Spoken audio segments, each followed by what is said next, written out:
My name is Emily.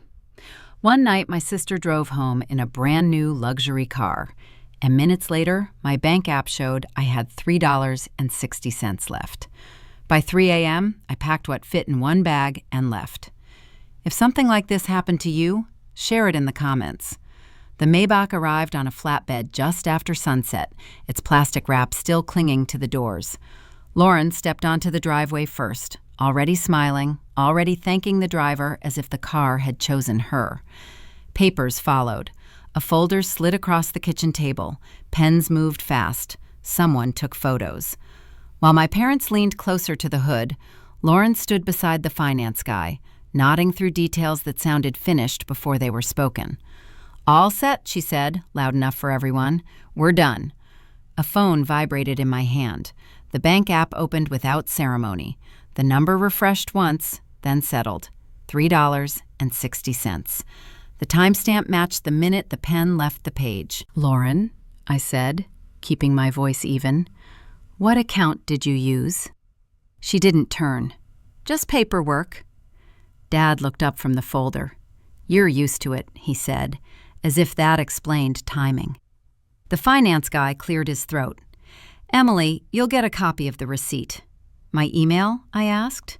He glanced at his tablet. "Yes, you're listed for the credit check." Lauren laughed. "System lag." A notification slid in before anyone could move. Subject line, "Receipt attached." My name sat under primary contact. The amount was large. The balance beneath it wasn't. The app chimed again. "Thanks for banking with us." The message sat neatly under the $3.60, cheerful and final.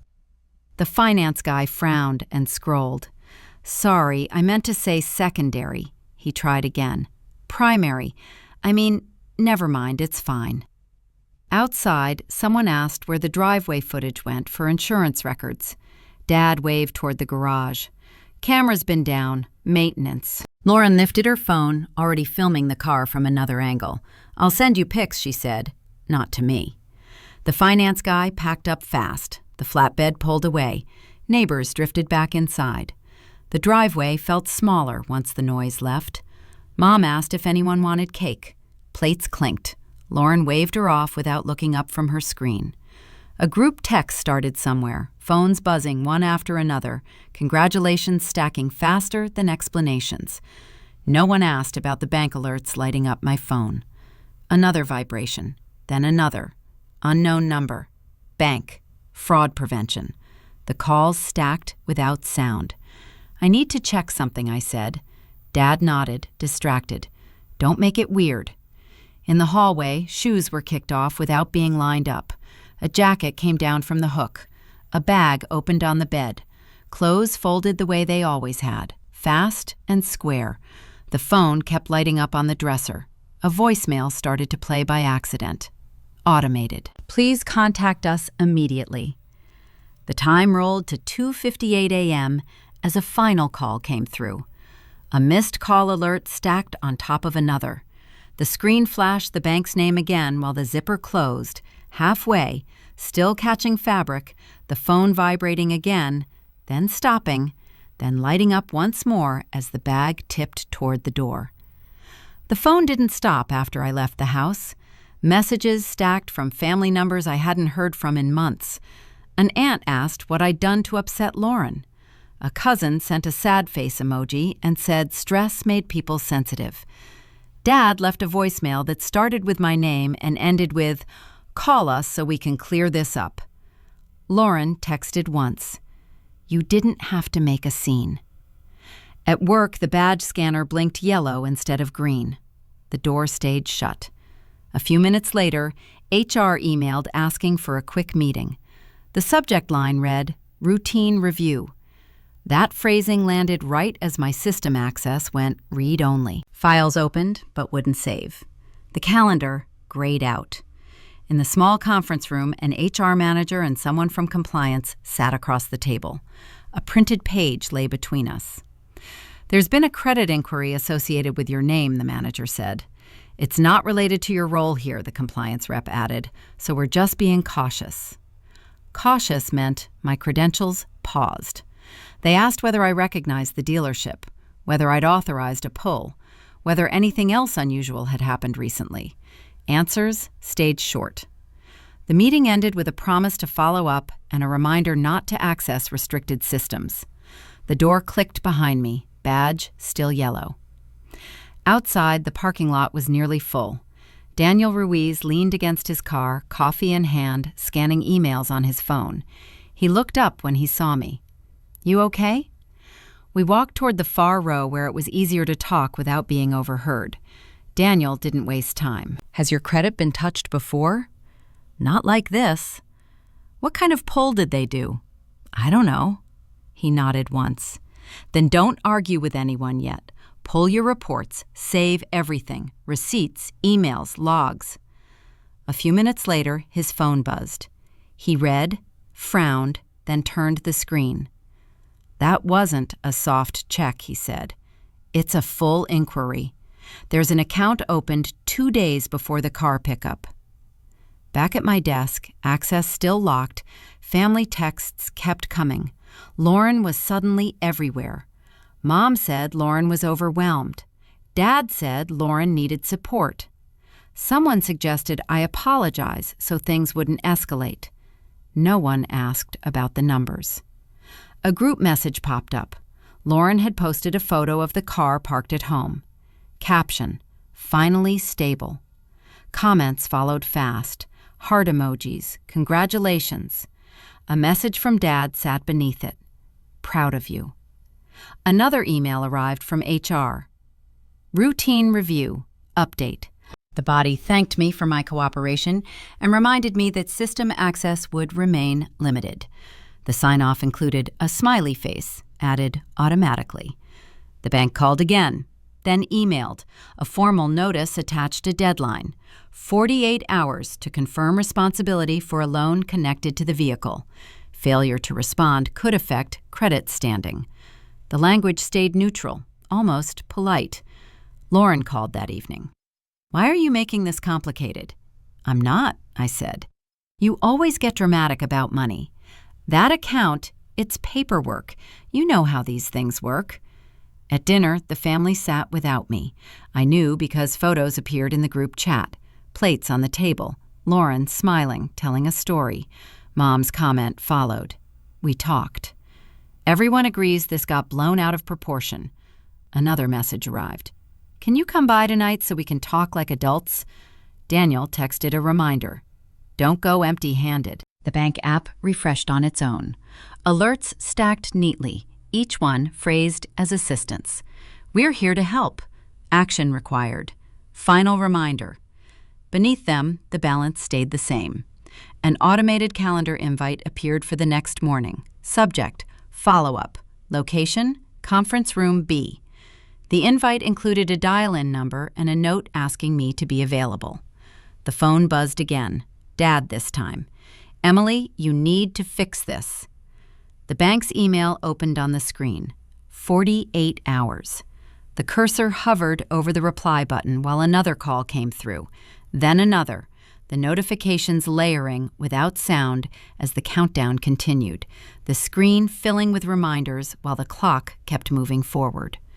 A year-old subject line about helping Lauren clean things up.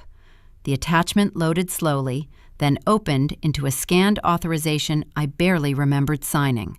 My name, my signature, a box checked that shouldn't have been. The date matched the week Lauren said the dealership was just looking. The wording mattered more than the memory. It wasn't permission to review records. It allowed linked accounts. It allowed follow-up. It allowed changes without notice. Another message arrived while the document stayed open. "Lauren, if you keep pushing this, Mom and Dad are going to be really disappointed." The family group chat lit up next. Dad asked if I could stop by and sign something to keep things simple. Mom said everyone was stressed and didn't need extra drama. A PDF followed.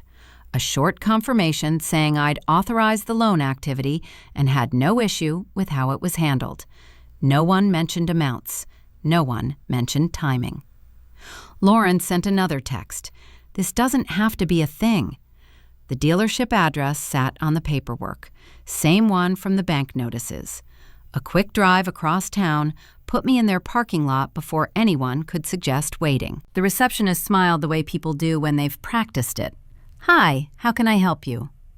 "My name is Emily. There's a loan tied to my credit. I need the account activity." She typed, paused, then nodded. "I'm sorry you're experiencing confusion. Company policy limits what we can share." "Who can share it?" She handed over a card without meeting my eyes. "A manager will follow up."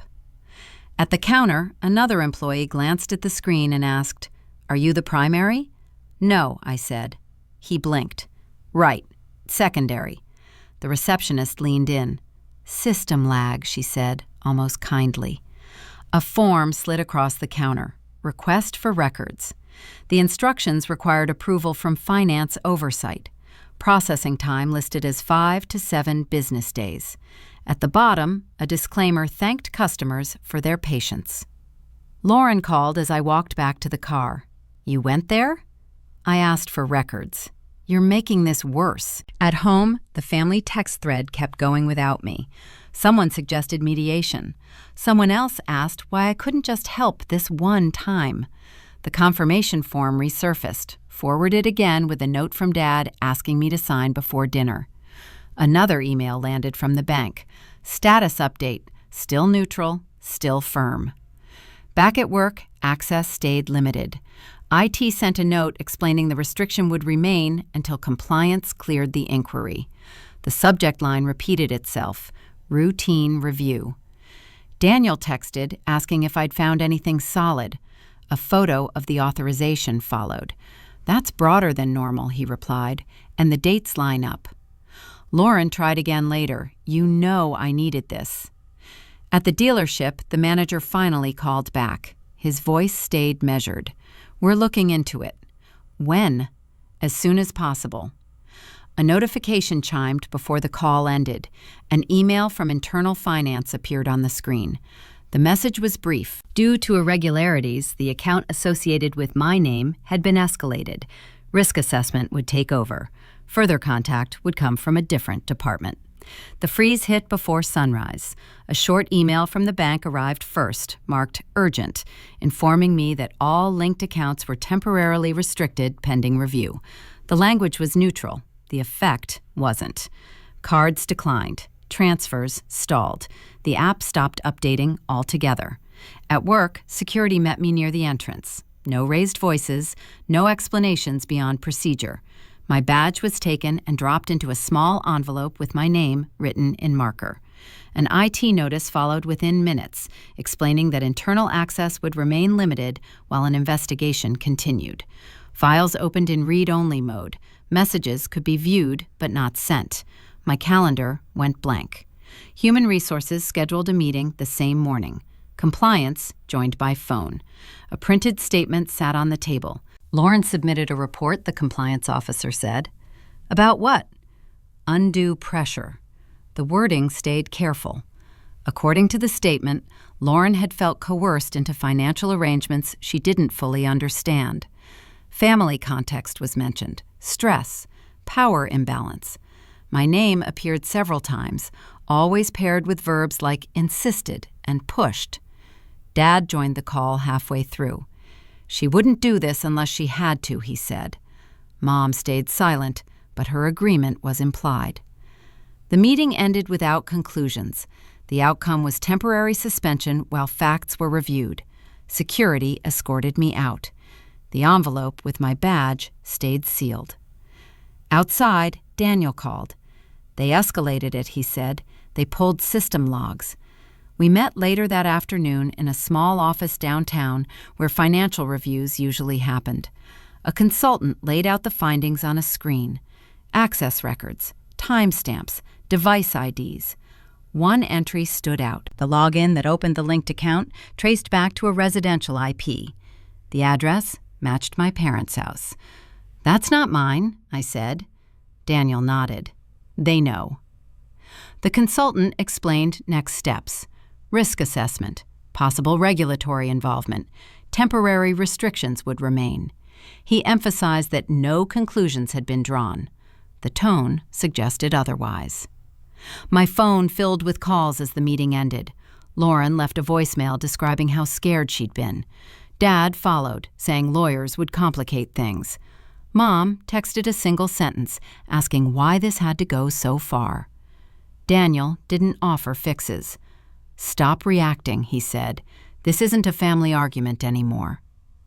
Back at work, an internal email circulated announcing coverage changes while responsibilities were reassigned.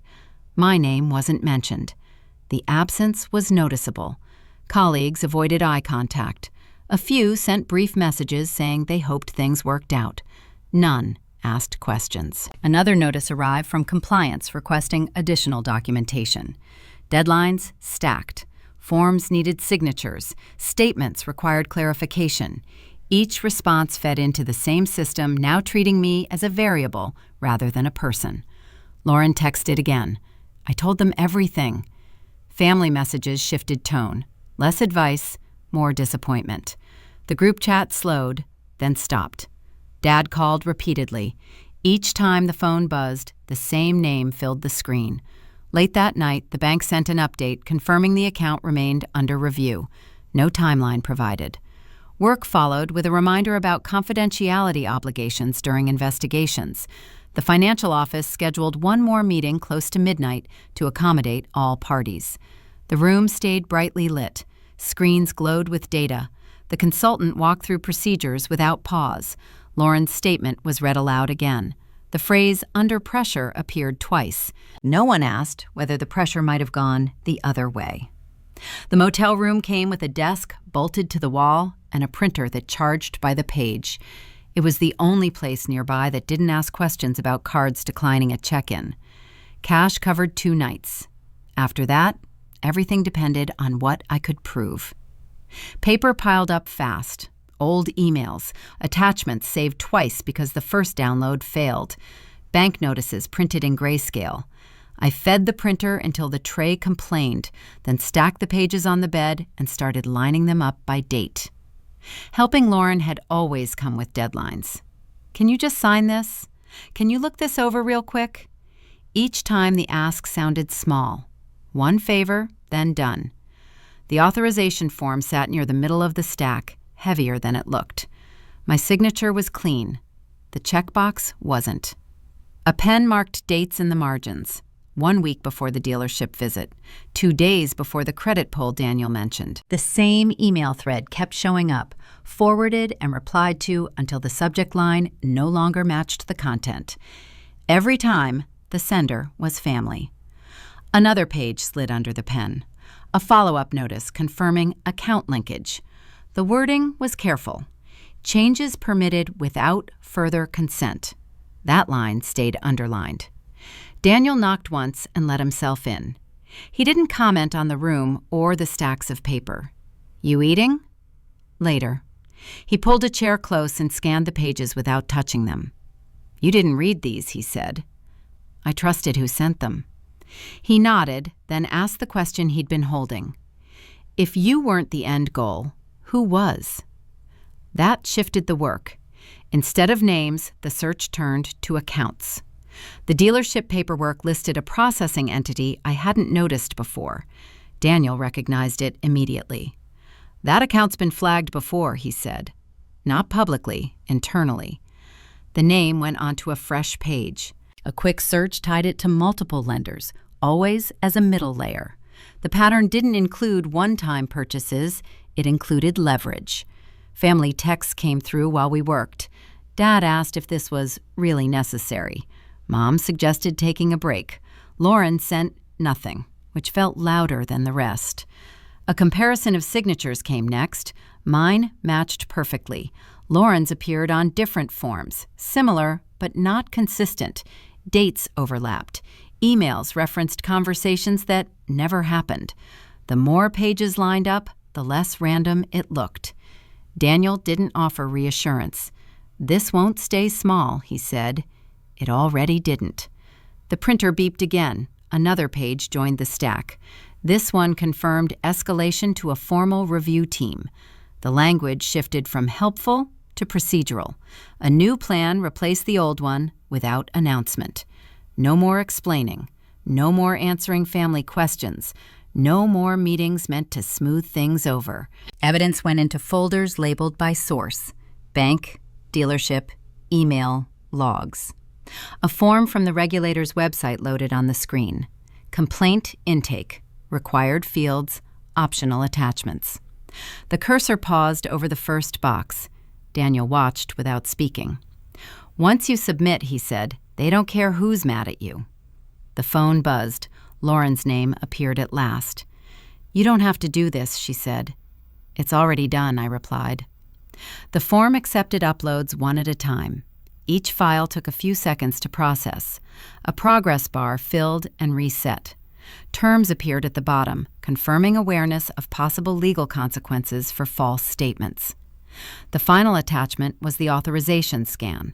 The box checked itself when uploaded. The submit button stayed gray until every field was complete. Daniel stood as the cursor moved. "This locks it into the system," he said. The button turned blue. A click followed. The first call came from the investigator assigned to the case number. Her tone stayed neutral as she explained that new information had been added. The second call followed an hour later, this time from a different department. By the third message, the shape of it changed. Lauren hadn't acted alone. A formal notice arrived outlining the scope. The dealership was listed as a point of interest. So was a third-party processing account I'd never heard of. The same name Daniel had circled earlier now appeared in official language. This wasn't a favor gone wrong.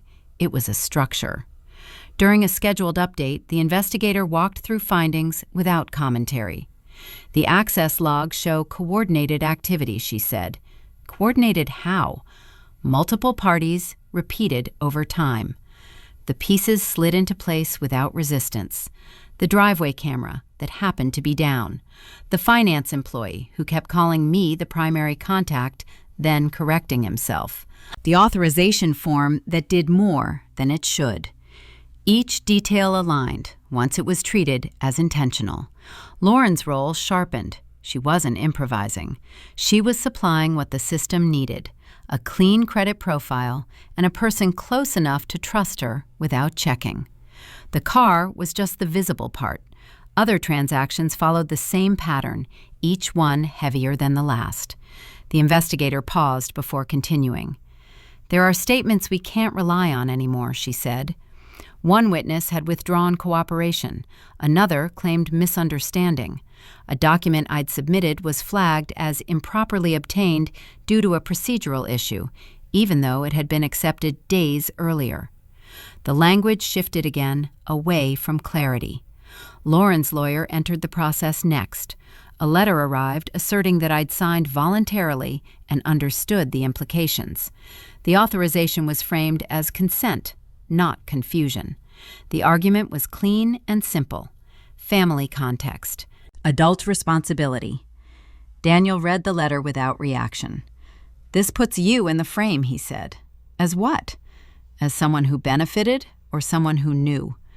That distinction mattered. Either version carried weight. One implied intent, the other implied negligence. Both followed me. Another notice arrived from the bank confirming the account remained frozen, pending expanded review.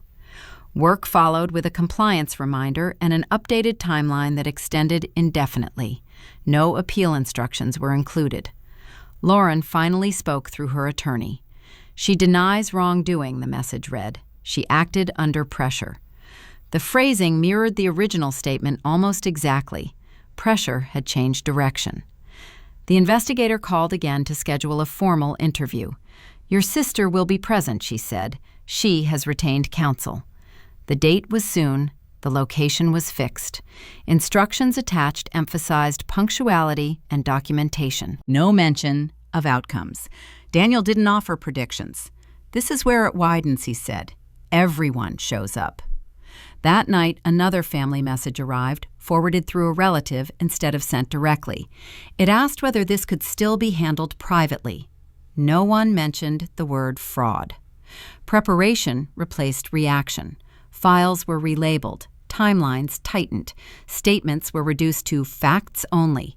Anything emotional stayed out. The next morning, a confirmation email arrived from the investigation unit. The subject line included both our names. The body listed attendees and reminded participants to bring representation if desired. Lauren's name sat next to her attorney's. Mine stood alone. The conference room was already full when my name was called. Bank representatives sat on one side, regulators on the other. Lauren arrived last, her attorney carrying a leather folder that never left his hand. No one asked about family. Titles were used instead. The investigator opened the session with procedure. This meeting is to establish facts. A screen lit up with a shared portal. Upload permissions were confirmed. Everyone was reminded to speak one at a time. The first file went in without commentary.